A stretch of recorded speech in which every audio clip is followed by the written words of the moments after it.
I, 32M, and my ex-wife Kimberly, 31F, had been married for 5 years before everything fell apart. We first met during our junior year in college when we were paired for a group project. Kimberly was the smartest person in our class and I was immediately drawn to her ambition and intelligence. We started dating after the project ended and continued our relationship for 3 years before getting married. Kimberly came from a wealthy family and had always been career-focused. Her parents, especially her father, pushed her to prioritize her career over everything else. When we got married, we both agreed to wait before having kids. I respected her decision as I also wanted us to be financially stable before starting a family. We both worked hard in our respective fields. I was in software development while she worked in corporate finance. After 2 years of marriage, when we were both settled in our careers and had bought our dream house, we decided to try for a baby. Kimberly was excited about becoming a mother and we spent months preparing, reading parenting books, planning the nursery, and even discussing potential names. We tried for months but nothing happened. Initially, we weren't too worried as we knew these things take time. Kimberly tracked her cycle religiously and we made sure to try during her fertile window. After 6 months of trying with no success, Kimberly started getting anxious. One day, she came home from work saying her colleague had recommended a fertility specialist, Dr. Anderson, 45M. Her colleague had successfully conceived twins under his care and highly praised his expertise. We looked him up online and found great reviews about his practice. He seemed experienced and professional, so we decided to schedule a consultation. Dr. Anderson's clinic was one of the most expensive in the city, but we thought it would be worth it if it helped us have a baby. During our first meeting, he came across as very knowledgeable and compassionate. He listened to our concerns patiently and suggested running some comprehensive tests on both of us to identify any potential issues. The test results showed that I had normal sperm count and motility. However, Dr. Anderson said Kimberly had some hormonal imbalances that were affecting her fertility. He prescribed her several medications and told us to continue trying while monitoring her hormone levels regularly. Kimberly had to visit the clinic twice a week for blood tests and checkups. Months passed but we still couldn't conceive. Every negative pregnancy test hit Kimberly hard. She would cry for hours and I felt helpless seeing her in pain. Whenever I suggested maybe we should get a second opinion or try a different doctor, Kimberly would get extremely defensive. She would start screaming about how I was trying to blame her for our fertility issues and that Dr. Anderson was the only doctor who understood her condition properly. I started noticing changes in Kimberly's behavior about a year into our treatment. She began spending more time at the clinic for her appointments. Sometimes she would be gone for 3 to 4 hours for what she claimed were routine checkups. When I offered to accompany her to these appointments, she would make excuses saying it was just basic stuff and I shouldn't miss work. She also started paying more attention to her appearance before these appointments, doing her hair nicely, wearing makeup, and dressing up in her best outfits. I found this odd but convinced myself that maybe looking good helped her feel more confident during this difficult time. Kimberly also became very protective of her phone. She would take it with her everywhere, even to the bathroom. If I happened to walk by when she was texting, she would quickly lock her screen. She started working late more often and sometimes went out with work friends without inviting me along. When I expressed concern about these changes, she accused me of being controlling and said I was adding to her stress about our fertility issues. Last week, everything came crashing down. I was cleaning our home office as we were planning to convert it into a nursery if our next round of treatment was successful. While organizing the bookshelf, I found a leather-bound diary hidden behind some old college textbooks. I recognized it as Kimberly's diary. She used to write in it regularly during college, but I thought she had stopped years ago. I know reading someone's diary is wrong and invasive. I had never done it before in our relationship. But something about her recent behavior had been bothering me and I couldn't shake off the feeling that something was wrong. With shaking hands, I opened the diary to recent entries. What I read destroyed my world completely. Kimberly had been having an affair with Dr. Anderson for the past 3 years. It started during one of her checkups when he complimented her appearance and asked her out for coffee to discuss her treatment plan in detail. She wrote about how attractive she found him and how his maturity and success made her feel things she had never felt with me. The worst part was discovering that she had gotten pregnant twice during our marriage. Both times, she had aborted the pregnancies because she wasn't sure if they were mine or Dr. Anderson's. She wrote in detail about her guilt but also about how she couldn't bring herself to end her relationship with him. There were entries about how they would laugh about me during their meetings, how clueless I was about their affair and how I kept suggesting seeing other doctors without realizing why she wanted to stick with him. I felt physically sick reading these entries. The level of betrayal was beyond anything I could have imagined.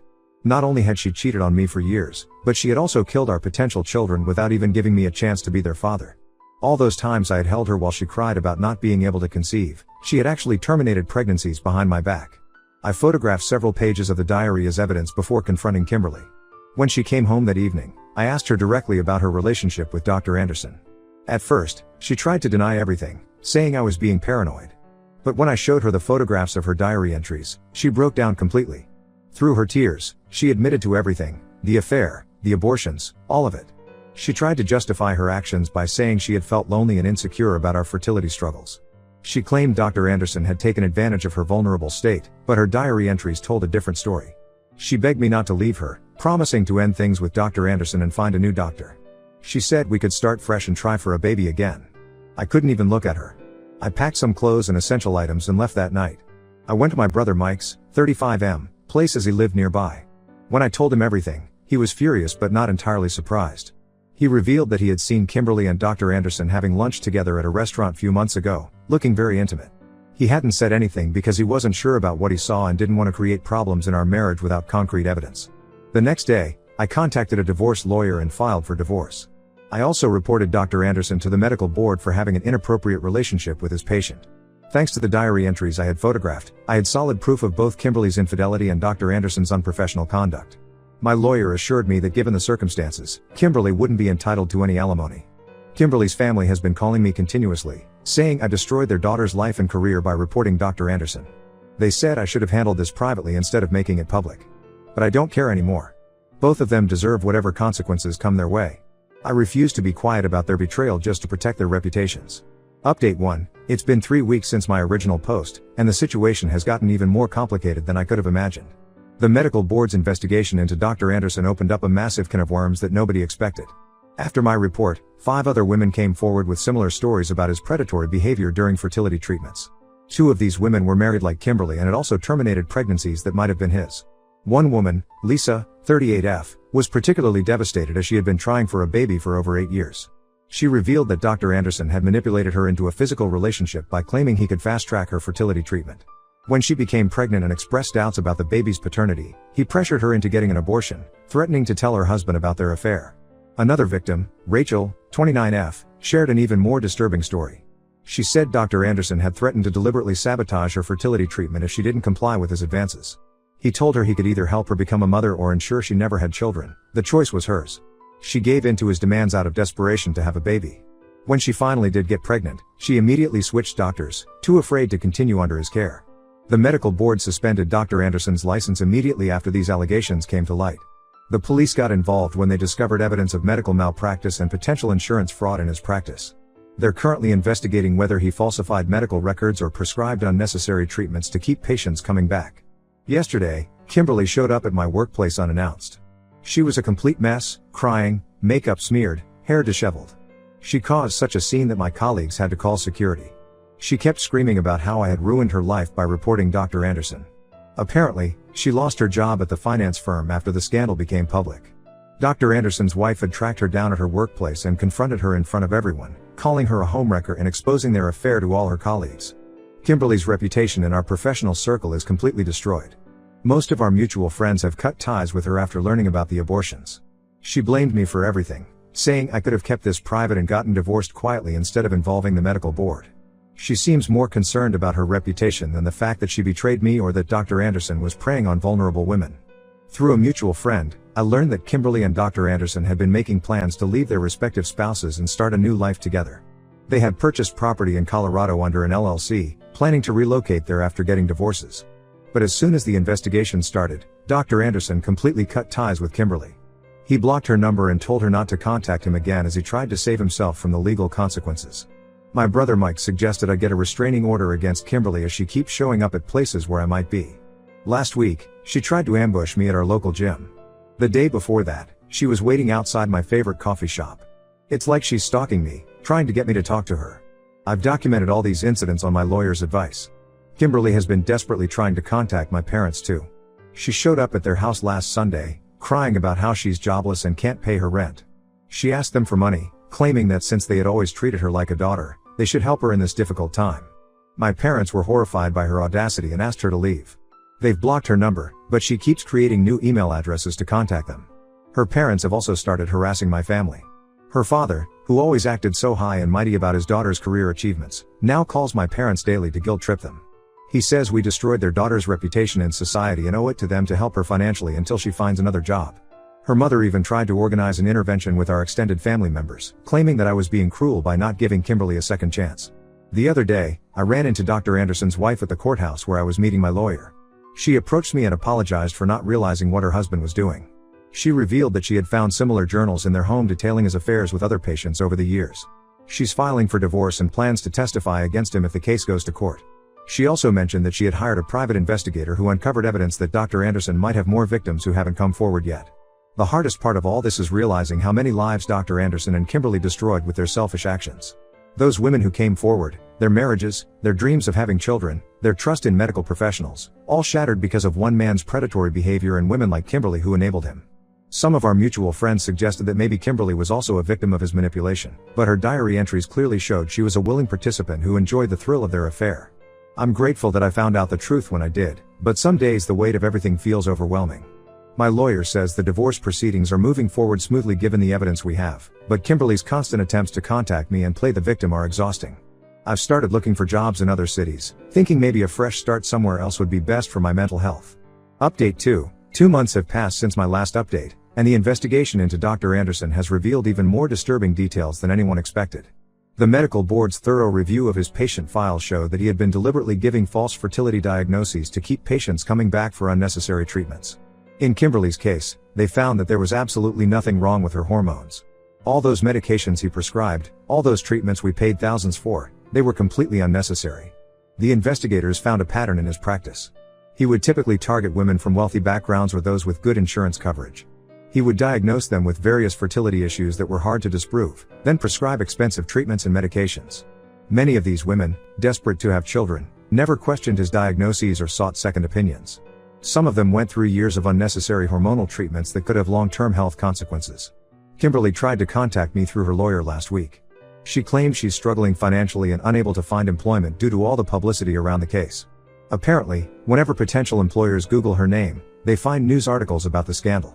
Her lawyer suggested that since I benefited from her high income during our marriage, I had some obligation to help her now. I simply blocked the lawyer's number. Then came another shocking revelation. Kimberly's lawyer mentioned that she's pregnant with Dr. Anderson's baby. The pregnancy apparently happened right before the scandal broke. But now Dr. Anderson wants nothing to do with her or the baby. He denied being the father and blocked all contact with her. His lawyer sent her a cease and desist letter when she tried to contact him about the pregnancy. The man who supposedly loved her so much that she was willing to destroy our marriage for him has completely abandoned her. Dr. Anderson's wife's divorce was finalized last week. She got almost everything in the settlement due to his infidelity and pending criminal charges. She's been cooperating with the investigators and provided them with years' worth of financial records that showed how Dr. Anderson had been hiding his illegal income from unnecessary treatments. The police found offshore accounts where he had stashed millions of dollars scammed from his patients.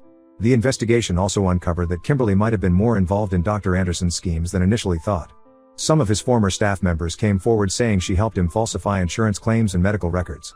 She would use her financial expertise to advise him on hiding the money. There's a possibility she might face criminal charges herself for being complicit in his fraud. My parents heard from Kimberly's sister Emily that Kimberly was hospitalized last week after experiencing severe complications with her pregnancy. She had a miscarriage and needed emergency surgery. Her parents immediately blamed me for her condition, saying the stress I caused by exposing their affair led to this. Emily had the audacity to suggest that I should visit Kimberly in the hospital to show support during this difficult time. I declined. It's strange, but I felt nothing when I heard about her miscarriage. A year ago, the thought of Kimberly losing a baby would have devastated me. I would have rushed to be by her side. But now, after everything she did, after learning about all the pregnancies she terminated without even telling me, I can't bring myself to care. Her parents called me heartless for not showing any sympathy, but I reminded them about the 2 babies she aborted that might have been mine. Dr. Anderson is facing multiple lawsuits from his former patients.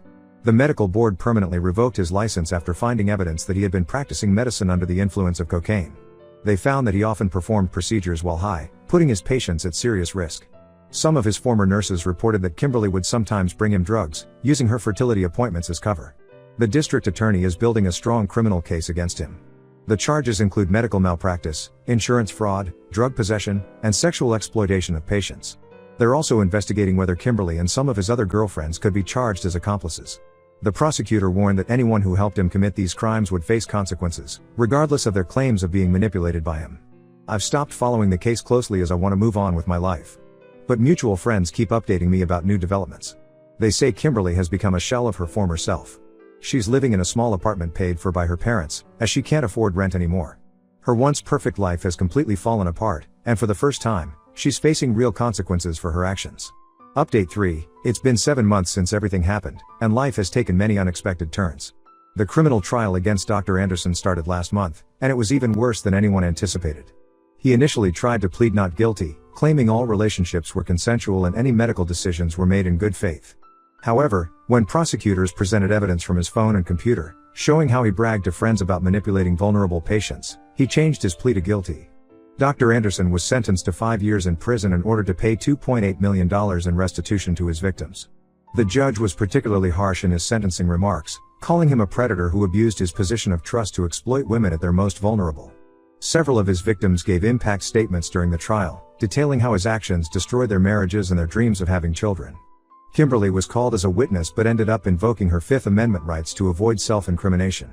The prosecutor's office offered her a deal, immunity in exchange for testimony against Dr. Anderson and information about other potential victims.